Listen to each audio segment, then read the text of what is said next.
नियम अनुसार खत्म होने के बाद जमीन वापस हो जाना चाहिए। देखिए, आज अंचल कार्यालय घेराव करने का मुख्य कारण है पिछले 1 महीना से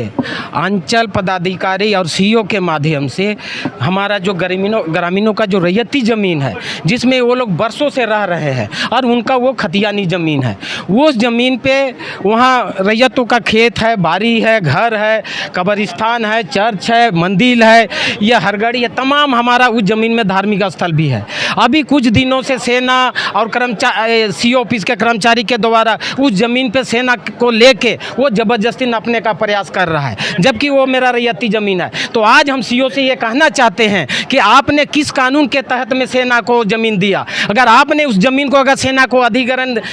करके दिए हैं तो आप हमको आज आपके पास में हम एक मांग पत्र लेके आए हैं कि आप किस किस अधिसूचना के तहत में कितना ज़मीन को आप सेना को ट्रांसफ़र किए हैं, और अगर आप ट्रांसफ़र नहीं किए हैं तो आप सेना से किस कानून के तहत में आप उनको गांव में जाके सेना को मदद करते हैं। और वहाँ जो मेरा बुनियादी सुविधा है, रोड है, पानी है, बिजली है, तमाम चीज़ से ये हमको अभी वंचित करने का प्रयास कर रहे हैं। तो इसलिए हम सीईओ को ये मांग कर रहे हैं कि आप ज़मीन का लाइन रखने का आपके पास में रिकॉर्ड है, आप ज़मीन का देखभाल करने के लिए सरकार के द्वारा आपको जिम्मेवारी है, और आपका जब भी ज़मीन पे किसी प्रकार का खरीद बिक्री होता है या तो ट्रांसफ़र होता है, वो सारा जिम्मा वो आपके अंदर में आता है। तो हम आज सीईओ से ये कहना चाहते हैं कि सेना आपके रहते बिना नोटिफिकेशन किए हुए, बिना हमको सूचित किए, जो मेरा रैयती ज़मीन है, जो खेती बायोग है, जो मेरा धार्मिक ज़मीन है, आप उनको किस अधिकार से आप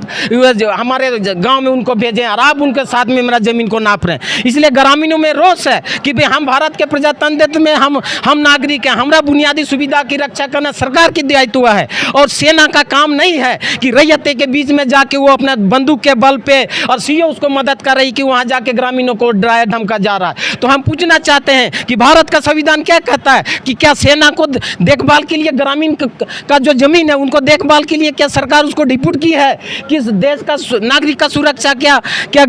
स्टेट के अंदर में क्या सेना की है? क्या हमारे राज्य का जो प्रशासक है, डीसी है, कर्मचारी, क्या उनका रैयत को बचाने का, उनको जमीन बचाने का क्या कोई किसी प्रकार का दायित्व है कि नहीं है? तो इस बात को आज हम प्रकाश टोपो, हम एयरपोर्ट विस्थापित मोर्चा के सचिव,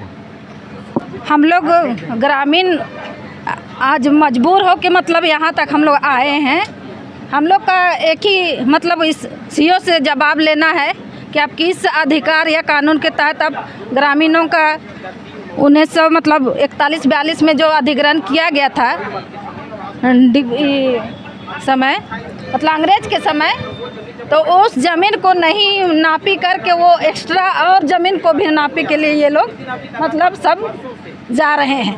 तो इसी के कारण हम लोग ग्रामीण सब मतलब अभी रोष में आ गया है कि आखिर वो जितना लिया है उतना ही करे ना, बाकी और एक्स्ट्रा क्यों नाप रहा है। तो उसी का हम लोग आज जवाब लेने इसके पास आए हैं, और अगर ज़बरदस्ती करते हैं तो हम लोग इसके लिए और आगे भी हम लोग विरोध करेंगे। मेरा नाम पुष्पा तिर्की है, मैं वार्ड पार्षद हूँ, वार्ड 50 की।